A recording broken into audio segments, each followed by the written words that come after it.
অর্থাৎ বনী ইসরাইলের কাছ থেকে আল্লাহ পাক এই কাজগুলো, যেই কাজগুলো আমি সামনে বলবো, এই কাজগুলোর প্রতিশ্রুতি আল্লাহ পাক নিয়েছিলেন, ওয়াদা আল্লাহ পাক তাদের কাছ থেকে নিয়েছিলেন। বনী ইসরাইল সোজা জাত ছিল না, কঠিন জাত ছিল। জিলাপির মতো সোজা ছিল, কি বলেন? জিলাপির মতো সোজা ছিল না? জিলাপি কেমন, সোজা না পেঁচানো? এরকম পেঁচানো জাতি ছিল বনী ইসরাইল। তাদেরকে আল্লাহ পাক খাবারের ব্যবস্থা করে দিয়েছে, মান্না ওয়াস সালওয়া। এদেরকে আল্লাহ পাক মনে করেন বিরিয়ানি, কুরমা পোলাওর ব্যবস্থা করছে। এরা কি কয় জানেন? এরা বলে, আল্লাহ আমরা পোলাও কুরমা বিরিয়ানি খাবো না, আমরা খাবো আদা, পেঁয়াজ, রসুন, গম, ডাল, চাউল। এখন বুঝতে পারছেন কেমন তারা জাত বনী ইসরাইল। তাদেরকে বলে তোমরা যাও ডাইনে, এরা কয় না আমরা যাবো বামে। এরকম তারা জাত ছিল সেই বনী ইসরাইল। এই জন্য এই জাতির কথা আল্লাহ পাক আমাদেরকে এই জন্যই বোধহয় বলেছেন যে আমাদের সমাজেও কিছু মানুষ এরকম আছে, কিছু মানুষ না, কিন্তু অধিকাংশ মানুষ এরকম। আল্লাহ যেটা বলছে ওইটার উল্টা দিকে চলতেই বেশি ভালোবাসে, ঠিক কিনা বলেন? না, আল্লাহ পাক আমাদেরকে শিক্ষা। আল্লাহ বলেন প্রথম ওয়াদা হলো লা তা'বুদুনা ইল্লাল্লাহ।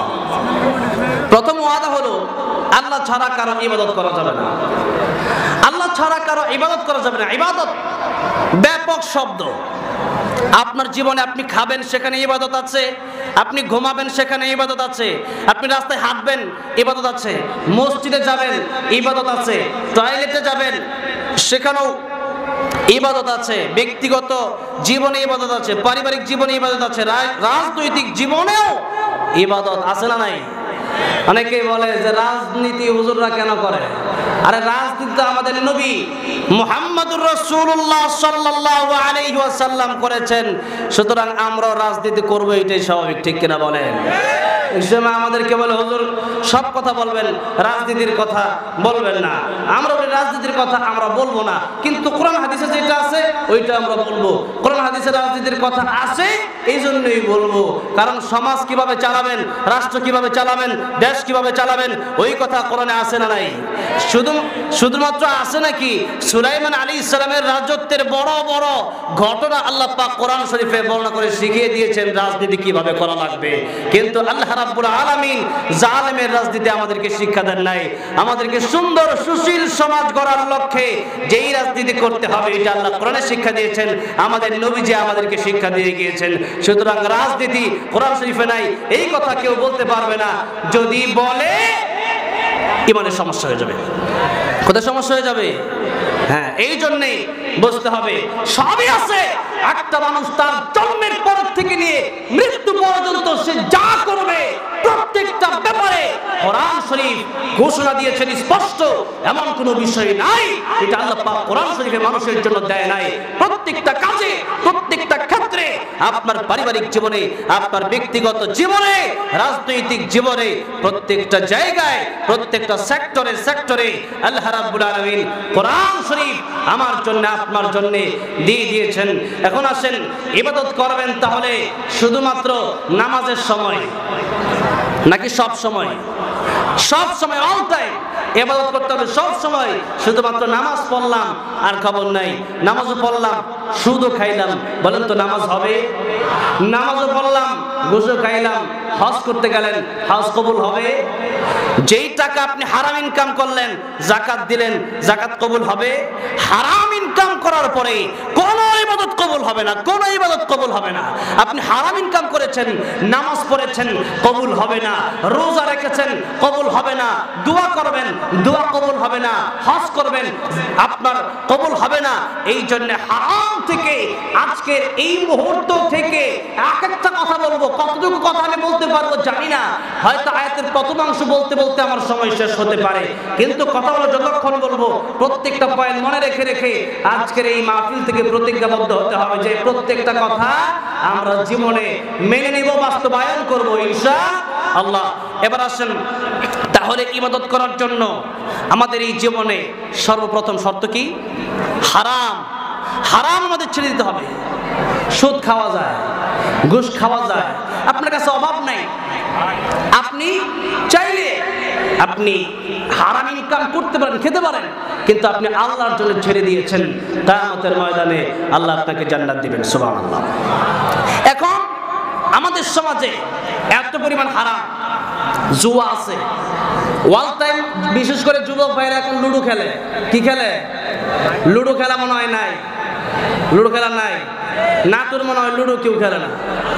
আপনারা কারণ হুজুর লুডো এটা কি ওয়াজ করার কোনো বিষয় হলো? লুডো তো ওয়াজ করার বিষয়, কারণ লুডো সারা রাত লুডো খেলা, সকালে বাজি হারে 5,000 টাকা। ঠিক কিনা বলেন? বলবেন হুজুর এটা কোনো ওয়াজ করার বিষয়? এটাই আসল ওয়াজ। বাজি চলতে সারাদিন সমসাময়িক বিষয় যা চলতেছে এটাই তো ওয়াজ করতে হবে। এগুলো অল টাইম গুনাহ হচ্ছে। লুডো খেলতেছে, বাজি আছে, ফুটবল খেলতেছে, বাজিও অভাব নাই, বিশাল বড় বড় গরু বাজি, এরপরে 50,000 টাকা বাজি, মহিষ বাজি। কয়েকদিন আগে এক প্রোগ্রামে গেলাম ঢাকা থেকে বিবারিয়া, গিয়ে দেখলাম বিশাল বড় মহিষ ডাক ডুল পিঠা, 2 দল টাকা দিছে, বাজি খেলবে, যে ভিতরে মহিষ দিয়ে দিবে। এই মহিষ আবার রান্না করে খাবে, 2 দলেই নাকি খাবে। যেই খাক, এটা তো বাজি যেহেতু ধরেছেন, বাজি হারাম। বাজি কি? হারাম। আপনি মনে করেন আমি মানবো না, আপনি না মানলে আপনি জাহান্নামে যান, আমার তো কোনো আফসোস নাই। ফাযাক্কিরিন না মা আনতা মুযাক্কির, আমার বলার দায়িত্ব আমি বলে দেব। বুঝেন না? আমার কি বলার দায়িত্ব, আপনার কি মানার দায়িত্ব, আমার কিসের দায়িত্ব? বলার দায়িত্ব। আল্লাহ নবীরে বলছে, ও নবীজি ফাযাক্কির ইন্নামা আনতা মুযাক্কির। ও নবীজি, আপনি মানুষকে উপদেশ দেন, আপনি মানুষকে নসিহত করেন। আল্লাহ নবী বিশ্ব নবী রাহমাতুল লিল আলামিন নসিহত মানুষকে করলেন, নসিহতের মাধ্যমে মানুষের জীবনের পরিবর্তন শুরু হয়ে গেল। যে ছেলে এতদিন জিনা করে, সেই ছেলে এখন জিনা বাদ দিয়ে দিয়েছে। আল্লাহর নবী দরবারে এসে বলল, ইয়া রাসূলুল্লাহ, ইয়া হাবিবাল্লাহ, ওগো নবীজি, আপনার কাছে এসেছি, আমি সব গুনাহ ছেড়ে দিতে রাজি আছি, কিন্তু একটা গুনাহ আমি ছেড়ে দিতে পারবো না। আল্লাহর নবী বললেন, কোন সেই গুনাহ? ইয়া রাসূলুল্লাহ, ইয়া হাবিবাল্লাহ, জিনার গুনাহ আমি ছাড়তে পারবো না। আল্লাহ বিশ্ব নবী রাহমাতুল লিল আলামিন বললেন, যুবক রে, তোমার মায়ের সাথে যদি কেউ জিনা করে তোমার কেমন লাগবে? যুবক বলল, ইয়া রাসূলুল্লাহ, ইয়া হাবিবাল্লাহ, মায়ের সাথে জিনা করলে বড় মারাত্মক খারাপ লাগবে আমার, ওই লোকটাকে তো আমি দুনিয়াতেই রাখবো না। ইয়া রাসূলুল্লাহ, ইয়া হাবিবাল্লাহ, সইতে পারবো না। আল্লাহর নবী বললেন, তোমার বোনের সাথে যদি কেউ জিনা করে কেমন লাগবে? ইয়া রাসূলুল্লাহ, মারাত্মক অন্যায়ের বিষয়। ইয়া রাসূলুল্লাহ, আমার বোনের সাথে জিনা করবে, তাও তো সইতে পারবো না। আল্লাহর নবী ডেকে বললেন, যুবক রে, তোমার মেয়ের সাথে যদি কেউ জিনা করে কেমন লাগবে? ইয়া রাসূলুল্লাহ, সইতে পারবো না। ইয়া রাসূলুল্লাহ, মেয়ের সাথে জিনা করলে সইতে পারবো না। আল্লাহর নবী বললেন, তোমার স্ত্রীর সাথে যদি কেউ জিনা করে সইতে পারবে?